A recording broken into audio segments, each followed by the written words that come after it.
आज के मुख्य समाचार बिग ब्रेकिंग न्यूज अपडेट्स में सबसे पहली और बड़ी खबर में आपको बताएंगे कि मल्लिकार्जुन खड़गे ने बीजेपी को लिया आड़े हाथों। गुजरात में 27 वर्ष से चल रही भाजपा की सरकार पर मांग लिया हिसाब। दूसरी ब्रेकिंग न्यूज में जिक्र होगा कि खतरे में भाजपा का मिशन रिपीट, हिमाचल बागियों के दावे ने उड़ा दी है यहाँ पर भाजपा की नींद। तीसरी ब्रेकिंग न्यूज में आपको बताएंगे कि राहुल गांधी को मिला बहन प्रियंका गांधी का साथ। मध्य प्रदेश के खंडवा में कदम से कदम ताल करती नजर आई। और इसी के साथ चौथी ब्रेकिंग न्यूज में जिक्र होगा कि शीर्ष अदालत की टिप्पणी के बाद विपक्षी दल हमलावर, बोले चुनाव आयोग को कमजोर कर रही है भाजपा। और पांचवी बड़ी खबर में आपको बताएंगे कि कांग्रेस प्रवक्ता ने पीएम मोदी पर साधा निशाना, कहा प्रधानमंत्री के सभी फैसलों में संविधान और परिपाटी की धज्जियां उड़ाई जाती हैं। दोस्तों, हर एक खबर की गहराई में आपको ले जाएंगे, लेकिन उससे पहले अगर आपको भी ऐसा लगता है कि 27 साल बाद बदलने जा रही है गुजरात में सरकार, तो वीडियो को लाइक, चैनल को सब्सक्राइब और बेल आइकन जरूर दबाइएगा। रुक करते हैं सबसे पहली और बड़ी खबर की तरफ। खड़गे ने बीजेपी को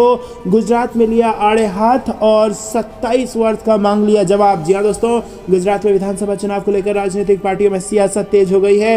कांग्रेस अध्यक्ष मल्लिकार्जुन खड़गे ने स्पष्ट किया है कि गुजरात में छोटे छोटे बच्चों के उज्जवल भविष्य को नष्ट किया जा रहा है, जिसके चलते कुपोषण तथा शिशु मृत्यु दर में राज्य की स्थिति बहुत खराब है। गुजरात में कई सालों में बीजेपी की सरकार स्थापित हो रही है और इसी को लेकर कांग्रेस सरकार जवाब मांग रही है। दोस्तों, खड़गे ने कहा कि गुजरात को मॉडल बनाकर प्रचारित किया जाता है, लेकिन हकीकत यह है कि गुजरात में कुपोषण के शिकार बच्चों की संख्या बहुत ज्यादा है। पोषण के अभाव में बच्चों का वजन घट गया है और जीवन उनके लिए चुनौती बन गया है। और इसी तरह से गुजरात में शिशुओं को लेकर भी राज्य सरकार ने उदासीन रवैया अपनाया है, जिसके कारण गुजरात ज्यादा शिशु मृत्यु दर वाले राज्यों में शामिल है। दोस्तों, रुक करते हैं अगली ब्रेकिंग न्यूज की तरफ। खतरे में भाजपा का हिमाचल मिशन रिपीट, बागियों के दावे ने उड़ाई भाजपा की नींद। जी हाँ दोस्तों, आपको बता दें कि हिमाचल प्रदेश की 68 विधानसभा सीटों पर हुए चुनाव के नतीजे 8 दिसंबर को आ जाएंगे, लेकिन इसके पहले कांग्रेस और भाजपा दोनों ही दल अपनी जीत का दावा कर रहे हैं। एक तरफ बीजेपी राज्य में वापसी करने का दावा कर रही है, तो वहीं कांग्रेस बीजेपी को सत्ता से उखाड़ फेंकने की बात कह रही है। कांग्रेस के कई संभावित सीएम उम्मीदवारों ने तो अभी से लॉबिंग शुरू कर दी है और नेताओं ने आला कमान को अपने विचार भेजने भी शुरू कर दिए हैं। सोशल मीडिया पर इन दिनों ऐसे कुछ ऑडियो क्लिप वायरल हो रहे हैं जिनमें चुनाव टिकटों के गलत बंटवारे का दावा किया जा रहा है और टिकट न मिलने से नाराज कई नेताओं का तो ये तक कहना है कि विधानसभा क्षेत्र की अदला बदली और नाराज बागियों की वजह से पार्टी सरकार दोहराने में सक्षम नहीं होगी। भाजपा के असंतुष्ट नेता कांग्रेस की सरकार बनने का दावा कर रहे हैं और ऐसी ही एक ऑडियो क्लिप सोशल मीडिया पर वायरल हो रही है, जिसे डलहौजी की पूर्व विधायक रेणु चड्ढा का बताया जा रहा है। रेणु का टिकट पार्टी ने इस बार काट दिया है और इस ऑडियो में रेणु दावा कर रही है कि इस बार कांग्रेस की सरकार बन रही है। तो दोस्तों, बागी जो थे भाजपा के, वो दावा कर रहे हैं कि भाजपा की सरकार जा रही है और कांग्रेस की बन रही है। आपको क्या कुछ लगता है कमेंट में बताइए। वीडियो लाइक करना मत भूलिएगा। रुक करते हैं अगली ब्रेकिंग न्यूज की तरफ। राहुल गांधी को मिला बहन प्रियंका गांधी का साथ। मध्य प्रदेश के खंडवा में कदम से कदम ताल करते नजर आई प्रियंका गांधी। जी हाँ दोस्तों, आपको बता दें कि कांग्रेस की भारत जोड़ो यात्रा 6 दक्षिणी और पश्चिमी राज्यों से होते हुए बीजेपी शासित मध्य प्रदेश में प्रवेश कर गई है। 3570 किलोमीटर का पैदल मार्च राज्य में बोरगोन गांव से शुरू हो गया और जहां राहुल गांधी को बहन प्रियंका गांधी का साथ भी मिला और प्रियंका गांधी भी भारत जोड़ो यात्रा में शामिल हो गई।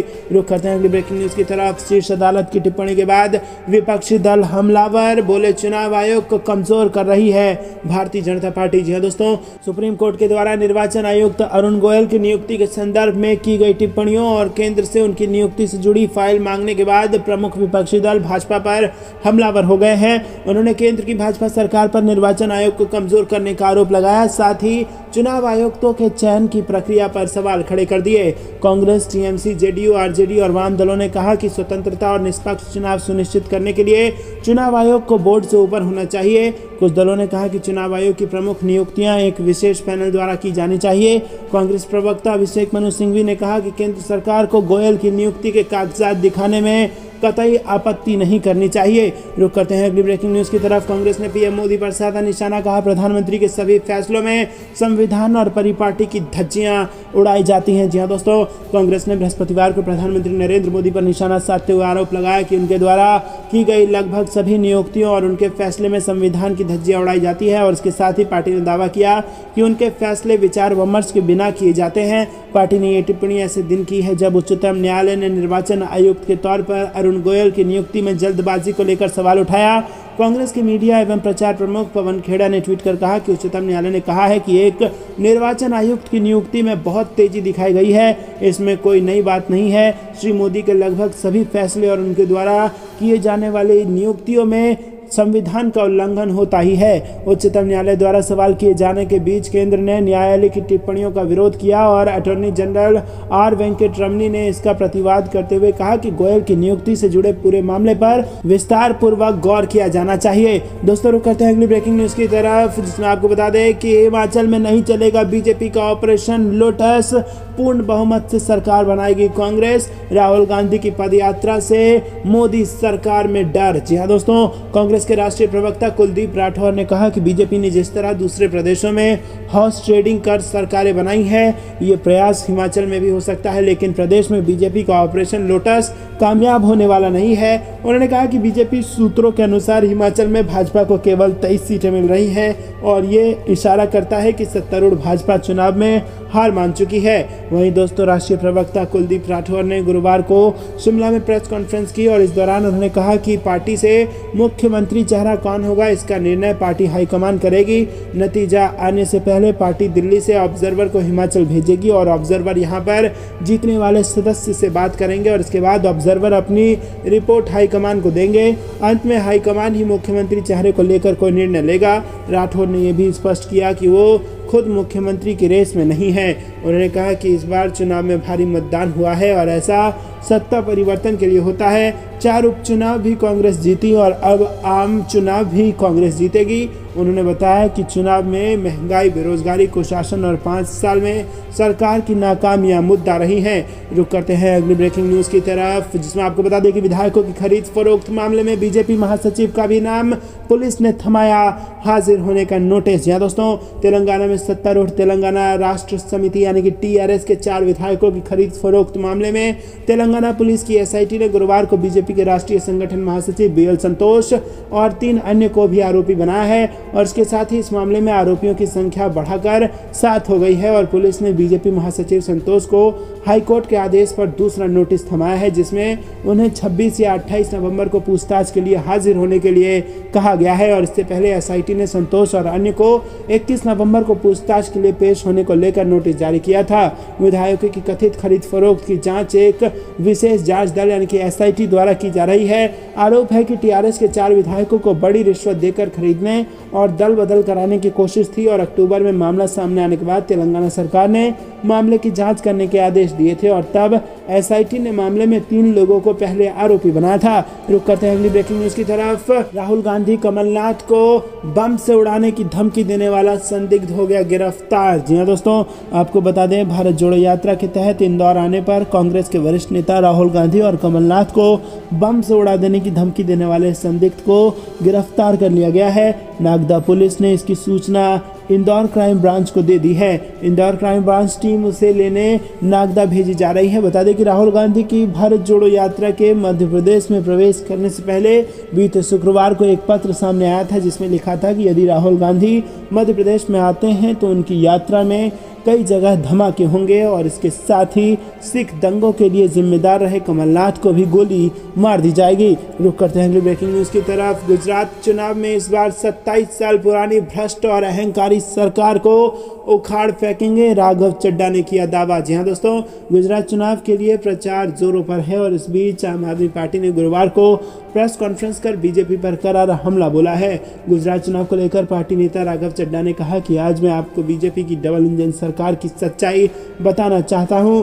दोस्तों, पहली बार 2014 में गुजरात में डबल इंजन की सरकार बनी। 14 से लेकर 22 तक महंगाई रूपी राक्षस ने गुजरात सहित देश के आम आदमी की जेब पर डाका डाला और इस चुनाव का सबसे बड़ा मुद्दा महंगाई है। जब 2014 में डबल इंजन की सरकार बनी तब रोजमर्रा जिंदगी की जो चीजें थी उनके दाम 2 से 3 गुना बढ़ गए। उन्होंने कहा कि 2014 में पेट्रोल 60 रुपए में बिकता था। डबल इंजन की सरकार के बाद आज 2022 में सामान्य व्यक्ति को पेट्रोल 100 रुपए लीटर खरीदना पड़ रहा है। रुक करते हैं अगली ब्रेकिंग न्यूज की तरफ। राहुल गांधी बोले आदिवासी देश के असली मालिक, वनवासी कहने पर माफी मांगे भारतीय जनता पार्टी। जी हाँ दोस्तों, राहुल गांधी ने एक जनसभा को संबोधित करते हुए कहा कि आदिवासी इस देश के असली मालिक हैं। उन्होंने कहा कि बीजेपी ने आदिवासियों को वनवासी कहा, इसके पीछे उनकी दूसरी सोच है और इसके लिए बीजेपी ही आदिवासियों से माफ़ी मांगे। राहुल गांधी ने कहा कि अंग्रेजों ने टंटिया मामा को फांसी पर चढ़ाया और आरएसएस की विचारधारा ने अंग्रेजों की मदद की। राहुल गांधी ने आरोप लगाया कि आदिवासियों पर सबसे ज़्यादा अत्याचार मध्य प्रदेश में हो रहा है और ऐसा प्रदेश हमें नहीं चाहिए। हमें आदिवासियों को इज्जत और रक्षा देने वाला प्रदेश चाहिए। दोस्तों, क्या आप भी राहुल गांधी की इस बात का समर्थन करते हैं? कमेंट में अपनी राय हमें जरूर बताइए। रुक करते हैं अगली ब्रेकिंग न्यूज़ की तरफ पहुंचकर। राहुल गांधी ने बीजेपी पर जमकर साधा निशाना और कहा भाजपा डर फैलाती है। जी हां दोस्तों, आपको बता दें कि कांग्रेस के पूर्व अध्यक्ष राहुल गांधी ने बुधवार सुबह मध्य प्रदेश में भारत जोड़ो यात्रा की शुरुआत करते हुए सत्तारूढ़ बीजेपी पर तीखा हमला बोला। उन्होंने आरोप लगाया कि भाजपा युवाओं, किसानों और मजदूरों के दिलों में पहले डर फैलाती है और फिर इसे हिंसा में बदल देती है। राहुल गांधी की अगुवाई वाली भारत जोड़ो यात्रा महाराष्ट्र से गुजरने के बाद दक्षिण का द्वार कहे जाने वाले बुरहानपुर जिले के बोदरली गांव से मध्य प्रदेश में तय कार्यक्रम से 1 घंटे की देरी से दाखिल हुई। राहुल गांधी ने यहां पर जबरदस्त तरीके से भाजपा को घेरा। कांग्रेस के पूर्व अध्यक्ष ने केंद्र सरकार को बेरोजगारी और महंगाई के मुद्दे पर घेरा और कहा कि भाजपा सबसे पहले युवाओं, किसानों और मजदूरों के दिलों में डर फैलाती है और जब ये डर अच्छी तरह से फैल जाता है तो वो इसे हिंसा में बदल देती है। राहुल गांधी ने भाजपा को एक तरह से चुनौती देते हुए कहा कि हमने कन्याकुमारी से हाथ में तिरंगा लेकर भारत जोड़ो यात्रा शुरू की थी। इस तिरंगे को श्रीनगर पहुंचने से कोई नहीं रोक सकता। उन्होंने दावा किया कि देश का उद्योग जगत, हवाई अड्डे और बंदरगाह केवल 3-4 उद्योगपतियों के हाथों में है और अब रेलवे भी उन्हीं के हाथों में जाने वाला है। राहुल गांधी ने कहा कि ये अन्याय का हिंदुस्तान है, ऐसा हिंदुस्तान हमें नहीं चाहिए, गरीबों को न्याय चाहिए। उन्होंने ये भी कहा कि महंगे पेट्रोल और रसोई गैस के लिए आम आदमी की जेब से निकलने वाला धन इन्हीं 3-4 उद्योगपतियों की जेब में जा रहा है। तो दोस्तों, क्या आपको भी ऐसा लगता है कि आप भी राहुल गांधी की इस बात को मानते हैं कि भाजपा डर फैलाती है? कमेंट में अपनी राय हमें जरूर बताइए। वीडियो लाइक करना मत भूलिएगा। रुक करते हैं अगले ब्रेकिंग न्यूज़ की तरफ। भाजपा में आयोजित बीजेपी की रैली में खाली पड़ी रह गई कुर्सियां, तस्वीरें हो रही हैं वायरल। जी हां दोस्तों, गुजरात विधानसभा चुनाव में अब बस चंद ही दिन बचे हैं। खुद प्रधानमंत्री नरेंद्र मोदी भी सियासी मैदान में उतर चुके हैं और गुजरात में 3 दिन के दौरे में 16 रैलियां करने के बाद पीएम मोदी करीब 35 और रैलियां करने की तैयारी में है। वहीं कांग्रेस और आम आदमी पार्टी भी धुआंधार रैलियों करने में जुटी हुई है और इसी सियासी गहमा गहमी के बीच गुजरात में बीजेपी की रैली की एक तस्वीर सोशल मीडिया पर वायरल हो रही है, जिसमें लगभग सारी कुर्सियां खाली दिखाई दे रही है और इस तस्वीर को शेयर करते हुए कहा जा रहा है कि गुजरात की जनता बीजेपी से नाखुश है। जी हां दोस्तों, इस तस्वीरों ने कई लोगों की नींद उड़ा दी है और आखिरकार इतनी फ्लॉप रैलियां भाजपा में कैसे हो रही हैं, वो भी तब जब मतदान के लिए महज 7 से 8 दिन बाकी है। दोस्तों, आपको क्या कुछ लगता है कमेंट में जरूर बताइए। रुक करते हैं अगली ब्रेकिंग न्यूज़ की तरफ। बड़ा खेला कर गए बागी, 12 सीटों पर फंस गया पेच। जी हां दोस्तों, गुजरात विधानसभा इलेक्शन में 12 सीटों पर भारतीय जनता पार्टी के बागी नेताओं ने पार्टी को झटका दिया है और निर्दलीय उम्मीदवार के तौर पर नामांकन दाखिल किया है। इसमें 6 बार के विधायक मधु श्रीवास्तव और 2 पूर्व विधायक शामिल हैं जो आगामी विधानसभा चुनाव में पार्टी टिकट नहीं दिए जाने से नाराज थे। इसके बाद गुजरात में सत्ताधारी बीजेपी एक्शन में आ गई है और 12 नेताओं को पार्टी से निलंबित कर दिया गया है। भारतीय जनता पार्टी की यह कार्रवाई 1 दिसंबर को होने वाले विधानसभा चुनाव के पहले चरण में निर्दलीय उम्मीदवारों के रूप में नामांकन दाखिल करने के लिए 7 बीजेपी नेताओं को निलंबित किए जाने के कुछ दिनों बाद की गई है। बता दें कि गुजरात विधानसभा चुनाव के दूसरे चरण में 5 दिसंबर को 93 सीटों पर मतदान होना है और उसके लिए नामांकन वापस लेने की अंतिम तारीख 21 नवंबर थी, लेकिन 21 नवंबर तक बीजेपी के किसी भी बागी नेता ने अपना नाम वापस नहीं लिया और इसके बाद पार्टी ने एक्शन लेते हुए सभी को निलंबित कर दिया। भाजपा प्रदेश इकाई ने एक विज्ञप्ति जारी कर इसकी जानकारी दी और बताया कि गुजरात भाजपा अध्यक्ष CR पाटिल द्वारा 12 नेताओं को निलंबित किया गया है और पार्टी ने बताया कि ये 12 नेता आगामी गुजरात विधानसभा चुनाव के 5 दिसंबर के दूसरे चरण की सीटों पर पार्टी के आधिकारिक उम्मीदवारों के खिलाफ चुनाव लड़ने के लिए नामांकन दाखिल कर रहे हैं। रुक करते हैं ब्रेकिंग न्यूज की तरफ। भाजपा सांसद अरुण सागर फरार घोषित, आदर्श आचार संहिता के उल्लंघन का लगा आरोप। जी हां दोस्तों, शाहजहांपुर जिला कोर्ट ने बुधवार को भारतीय जनता पार्टी के लोकसभा सांसद अरुण सागर को फरार घोषित कर दिया है और उन पर पिछले लोकसभा चुनाव के दौरान प्रशासन की अनुमति के बिना दीवार पर पेंटिंग कराने का आरोप है। दोस्तों, MP MLA कोर्ट की विशेष जन अभियोजक ने बुधवार को बताया कि अरुण सागर को 2019 के लोकसभा चुनाव के दौरान बिना संबंध अधिकारी की अनुमति के चुनावी सामग्री लाने के एक मामले में फरार घोषित किया गया है और उन्हें बार बार कोर्ट में पेश होने के लिए कहा गया, लेकिन वो पेश नहीं हुए। इसी मामले में इससे पहले उनके खिलाफ गैर जमानती वारंट जारी किया गया था क्योंकि वो कोर्ट में पेश नहीं हुए थे। रुक करते हैं अगली ब्रेकिंग न्यूज की तरफ। चुनाव से पहले सूरत में पुलिस ने जब्त किए 75 लाख रुपए, कार को सीज कर 2 को किया गिरफ्तार। जी हां दोस्तों, गुजरात में विधानसभा चुनाव का प्रचार जोर शोर पर है और भाजपा, कांग्रेस और आम आदमी पार्टी समेत सभी दलों के उम्मीदवार चुनाव प्रचार में लगे हुए हैं। विधानसभा चुनाव को लेकर राज्य में पुलिस व्यवस्था पूरी तरह चौकन्ना है और राज्य में आचार संहिता लागू है। और इसी बीच चुनाव के चलते वाहन चेकिंग के दौरान सूरत में एक कार से 75 लाख रुपए नकद जब्त किए गए हैं। पुलिस ने कार को सीज कर 2 लोगों को इस मामले में गिरफ्तार कर लिया है। रुक करते हैं अगली ब्रेकिंग न्यूज की तरफ। कांग्रेस में मुख्यमंत्री की रेस शुरू, वीरभद्र सिंह का परिवार भी पहुंचेगा दिल्ली। हिमाचल इलेक्शन को लेकर बड़ी खबर। जी हां दोस्तों, पिछले महीने हिमाचल प्रदेश में हुए विधानसभा के चुनाव का नतीजा आने में अभी 1 पखवाड़े से ज्यादा का समय है और इसके बावजूद चुनावी सर्वे से उत्साहित राज्य के कांग्रेस के दिग्गज मुख्यमंत्री पद हासिल करने के लिए होड़ लगाने में जुट गए हैं। कांग्रेस सूत्रों ने कहा है कि आंतरिक सर्वे से संकेत मिल रहा है कि पार्टी को हिमाचल में बहुमत मिलने की संभावना है, जिससे मुख्यमंत्री पद के दावेदारों की संख्या बढ़ रही है। और एक वरिष्ठ नेता ने ANI को बताया कि उन्हें भरोसा है कि कांग्रेस हिमाचल में 42 से 46 सीटें जीत रही है और कुछ निर्दलीय विधायक भी संपर्क में है। आलम यह है कि हिमाचल के बड़े नेताओं ने अभी से दिल्ली में अपनी मौजूदगी दर्ज करानी शुरू कर दी है। पूर्व प्रदेश अध्यक्ष और प्रचार समिति के प्रमुख सुखविंदर सिंह सुक्खू दिल्ली में वरिष्ठ नेताओं से मिलने जा रहे हैं, जबकि मंडी से पार्टी सांसद और पूर्व CM वीरभद्र सिंह की पत्नी प्रतिभा सिंह और उनके बेटे विक्रमादित्य ने भी दिल्ली का दौरा करने की योजना बनाई है। रुक करते हैं अगली ब्रेकिंग न्यूज की तरफ। दक्षिण गुजरात में बीजेपी की राह कठिन, आम आदमी पार्टी आदिवासी बिगाड़ सकते हैं भाजपा का गणित। जी हां दोस्तों, गुजरात विधानसभा चुनाव में बीजेपी के लिए दक्षिण गुजरात में 35 सीटों पर विजय पाना थोड़ा मुश्किल हो सकता है। यहाँ आम आदमी पार्टी और आदिवासी समुदाय इन सीटों पर बीजेपी का गणित बिगाड़ सकते हैं। सत्ताधारी सरकार बीजेपी की कई परियोजनाओं के खिलाफ स्थानीय आदिवासी प्रदर्शन कर रहे हैं। गुजरात में पहले चरण की 89 सीटों की वोटिंग 1 दिसंबर को होने वाली है और इनमें से 35 सीटें दक्षिण गुजरात की हैं और ये वही सीटें हैं जहां पर आदिवासी समुदाय की आबादी ज्यादा रहती है। पिछले विधानसभा चुनाव यानी कि 2017 में बीजेपी ने यहां 35 में से 25 सीटें जीती थी, लेकिन इस बार स्थिति भाजपा की यहां पर खराब बताई जा रही है। रुक करते हैं अगली ब्रेकिंग न्यूज की तरफ। सुप्रीम कोर्ट का सवाल, क्या मुख्य चुनाव आयुक्त PM के खिलाफ कर सकता है कोई कार्रवाई?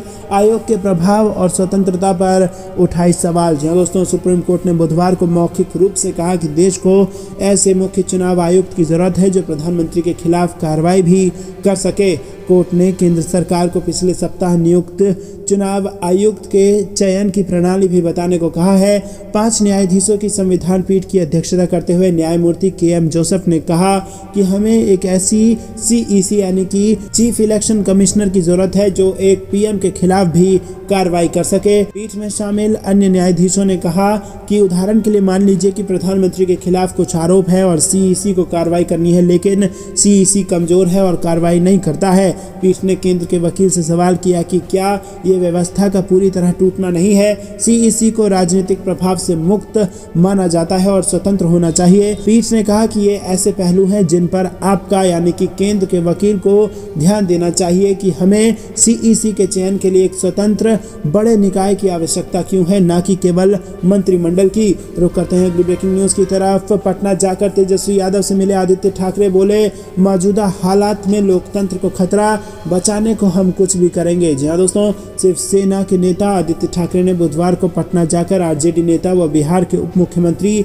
तेजस्वी यादव से मुलाकात की। राबड़ी देवी के आवास पर दोनों की काफी देर तक गुफ्तगू हुई और इसके बाद दोनों मीडिया के सामने आए तो बीजेपी पर हमलावर होते दिखे। उनका कहना था कि मौजूदा हालात लोकतंत्र के लिए बड़ा खतरा है, हम देश को बचाने के लिए कुछ भी करेंगे। दोनों नेताओं की यह मुलाकात बुधवार को बिहार के पूर्व मुख्यमंत्री और तेजस्वी यादव की मां राबड़ी देवी के आवास पर हुई। शिवसेना नेता आदित्य ठाकरे के साथ उनकी पार्टी की सांसद प्रियंका चतुर्वेदी भी मौजूद रहीं और मुलाकात के बाद शिवसेना नेता आदित्य ठाकरे ने कहा कि हम एक दूसरे के संपर्क में रहे हैं, लेकिन कोविड के कारण मिल नहीं पाए। हमने विभिन्न विषयों पर चर्चा की, लेकिन राजनीति पर चर्चा नहीं की। यकीन है ये दोस्ती जारी रहेगी। रुक करते हैं ब्रेकिंग न्यूज की तरफ। यात्रा में अब राहुल गांधी घुस गए हैं भाजपा के गढ़ में और 13 दिनों तक मध्य प्रदेश से गुजरेगी ये यात्रा। जी दोस्तों, कांग्रेस नेता राहुल गांधी की की अगुवाई में जारी भारत जोड़ो यात्रा का महाराष्ट्र पड़ाव अब पूरा होने जा रहा है और इसके साथ ही पद यात्रा मध्य प्रदेश के जरिए हिंदी बेल्ट में एंट्री लेने की तैयारी कर रही है। और खास बात यह है कि प्रदेश में कांग्रेस ने यात्रा के लिए मंथन तेज कर दिया है। मध्य प्रदेश में 2023 में विधानसभा चुनाव भी होने हैं और ऐसे में यात्रा की अहमियत और ज्यादा बढ़ जाती है। हिंदी बेल्ट को भारतीय जनता पार्टी की राजनीति का मजबूत पक्ष माना जाता है और बुधवार को राहुल गांधी यहां यात्रा लेकर पहुंचेंगे। कार्यक्रम के अनुसार ये करीब 13 दिनों तक मध्य प्रदेश में रहेंगे और इसके दौरान यात्रा बुरहानपुर जिले से शुरू होकर खरगोन, इंदौर, खंडवा और उज्जैन से होकर गुजरेगी और इसके बाद पद यात्री कांग्रेस शासित राजस्थान का रुख करेंगे। तो दोस्तों, मध्य प्रदेश में एंटर कर चुकी है भारत जोड़ो यात्रा और उसके बाद राजस्थान जाएगी और इसीलिए ये खबर महत्वपूर्ण है क्योंकि दोनों ही राज्यों में 2023 के विधानसभा चुनाव होने हैं। तो दोस्तों, अगर आप भी उनके भारत जोड़ो यात्रा का समर्थन करते हैं तो वीडियो को लाइक करना मत भूलिएगा और कमेंट में अपनी राय हम तक पहुंचाइए। रुक करते हैं अगली ब्रेकिंग न्यूज की तरफ। गुजरात में आसान नहीं बीजेपी की राह है, सर्वे से बज रही है खतरे की घंटी, आंकड़ा उड़ा सकता है बीजेपी की नींद। जी हां दोस्तों, गुजरात विधानसभा चुनाव में सभी पार्टियां जमकर प्रचार कर रही है। दिसंबर के महीने में मतदान होगा और मतदान के कुछ दिन बाद ही नतीजे भी आ जाएंगे। और उससे पहले आपको बता दें कि एक ओपिनियन पोल के आंकड़े सामने आ गए हैं जिसने सत्ताधारी बीजेपी की नींद उड़ा दी है और सर्वे में बीजेपी के लिए खतरे की घंटी बज रही है और बीजेपी के लिए ये राह उतनी आसान होती नहीं दिख रही जितना कि गोदी मीडिया आपको बता रहा है। जी हाँ दोस्तों, सबसे बड़ा कारण है अपने ही नेताओं का बगावत। जी हाँ दोस्तों, ये जो बगावत शब्द है इसने भाजपा की हिमाचल में नींद उड़ाई थी और यही शब्द इस वक्त गुजरात में बीजेपी की नींद उड़ा रहा है क्योंकि 33% पूर्व एमएलए का टिकट काट दिया गया है, उससे भी ज्यादा एमएलए का टिकट काट दिया गया है जिसके बाद वो बगावत पर उतर गए हैं। निर्दलीय पर्चा भर दिया है उन्होंने। और आपको बता दें कि जिस प्रकार से नेताओं का टिकट काटा गया है, दिग्गज नेताओं का टिकट काटा गया है, इस पर ओपिनियन पोल में लोगों से सवाल किया गया कि आप बताइए कि बीजेपी को इसका फायदा होगा या नुकसान, तो इस पर जनता भी खुश नहीं है। जी हाँ दोस्तों, सर्वे के नतीजे में पता लगा कि 48% लोग ये मानते हैं कि इससे बीजेपी को नुकसान होगा।